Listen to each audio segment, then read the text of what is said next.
আমরা আমাদের আগে দোষগুলো খুঁজে পেত, আমরা নিজেরা আমাদের আগে ল্যাকিংসগুলোকে খুঁজে পেত। পাবেন আপনি আমি বেশিরভাগ মানুষই জীবনের মৌলিক উদ্দেশ্য থেকে সরে গেছে, তার হয়ে গেছে ভাই। আমরা এই দুনিয়াতে এইভাবে এই দুনিয়াতে দুইটা কাজ দিয়ে, একটা হচ্ছে আল্লাহর ইবাদত করতে হবে এবং তার জমিনে দিন কায়েম করতে হবে। এখানে আমি অন্য কোনো উদ্দেশ্য আসি নাই।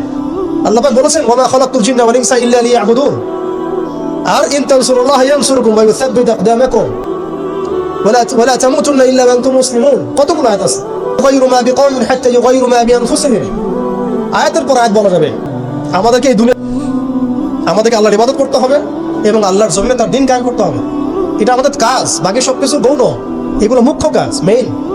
কেন হুয়াল্লাযী আরসালা রাসূলাহু বিল হুদা ওয়া দীনিল হক লিইয়ুযহিরাহু আলা দীনি কুল্লি, এই দিনটা আল্লাহ পাক দিয়েছেন এই কারণেই যাতে এই দিন অন্য সমস্ত দিনের উপর জয়লাভ করে।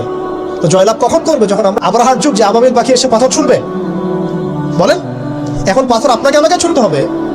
শুধু দোয়া দিয়েই কি সব হয়েছে? দোয়ার সাথে চেষ্টা করেন নাই তিনি? এমনকি বদর যুদ্ধের দিনও তিনি কূপ দখল করলেন, ভাবিছ যখন ঠিকঠাক মতো হয়ে গেল, তারপরে বৃষ্টি আসলো আল্লাহর পক্ষ থেকে, তিনি দোয়া করা শুরু করলেন। এই দোয়ায় আল্লাহ পাক ফের একমুখী না, সবকিছু করতে হবে। এখন আমাদেরকে এই ল্যাকিংস গুলোকে খুঁজে বের করতে হবে। আমাদের ল্যাকিংস কোথায়? আমরা দুনিয়াদার হয়ে গেছি, ভোগবিলাসী হয়ে গেছি, আমরা আমাদের ঐতিহ্য ভুলে গেছি, আমাদের শেকড় ভুলে গেছি, আমলেকার হয়ে গেছি। আমরা ফ্রি মিক্সিং করতেছি, পরকীয়া করতেছি, ঘুষ খাচ্ছি, দুর্নীতি করতেছি, সুদ খাচ্ছি। আমাদের ল্যাকিংস গুলোকে আমাদেরকে দূর করতে হবে। ইলমের ঘাটতি হচ্ছে, আমলের ঘাটতি হচ্ছে, নাই পড়াশোনা নাই। কি করতেছি ভাই আমরা? আসলে কি জন্য আসছে আর কি করতেছি? ভবিষ্যৎটা হচ্ছে এই যে ইনশাআল্লাহ এই দিন বিজয় লাভ করবেই। আজকার কাল হোক, আল্লাহ পাক এমন জামা, এমন ইমারা, এমন আল্লাহর শেষ পর্যন্ত যায়, এটা লেখা হয়ে গেছে। ইমামুল মাহদী আসবেন লেখা হয়ে গেছে। এমন একটা সমাজ ব্যবস্থা আমরা দেখেছি 1480টা শব্দে আইডেন্টিফাই করে আইয়ামে জাহিলি। এক কথায় আইয়ামে জাহিলি, অন্ধকারের যুগ, দ্য এজ অফ ডার্কনেস, অন্ধকারের যুগ।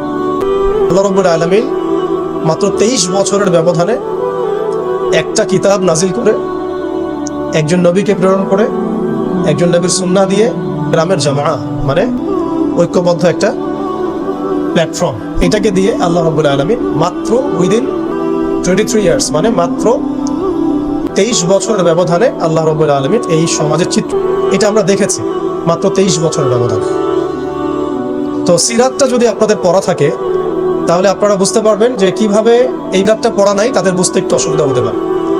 এই কারণে আমি আপনাদেরকে পরামর্শ দিই, যেভাবে আপনারা কোরআন শেখেন, যেভাবে হাদিসকে গুরুত্ব দিয়ে পড়েন, ঠিক সেইভাবেই নবী মুহাম্মদ সাল্লাল্লাহু আলাইহি ওয়াসাল্লামের পবিত্র জীবনীটাকে শুরু থেকে শেষ পর্যন্ত পড়ে শেষ করতে হবে। তিনি সমাজ সংস্কার করেছেন, না হলে বুঝতে পারবেন না। কোরআনের একটা আয়াত থেকে আপনি নিজে নিজে একটা দলিল তো বের করতে পারবেন না।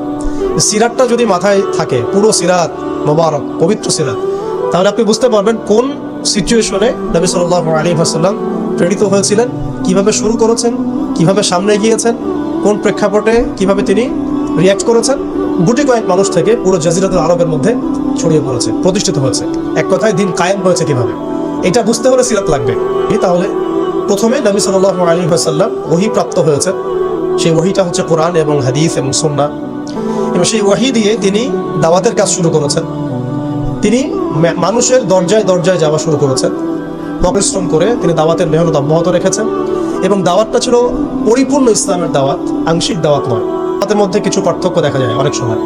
তার দাওয়াত ছিল পরিপূর্ণ ইসলামের দাওয়াত, আমরা কিন্তু ইসলামের অংশ বিশেষ নিয়ে কথা বলি বেশি। তিনি দাওয়াতের কাজ করেছেন পরিপূর্ণ ইসলামের দাওয়াত। উদখুলু ফিস সিলমি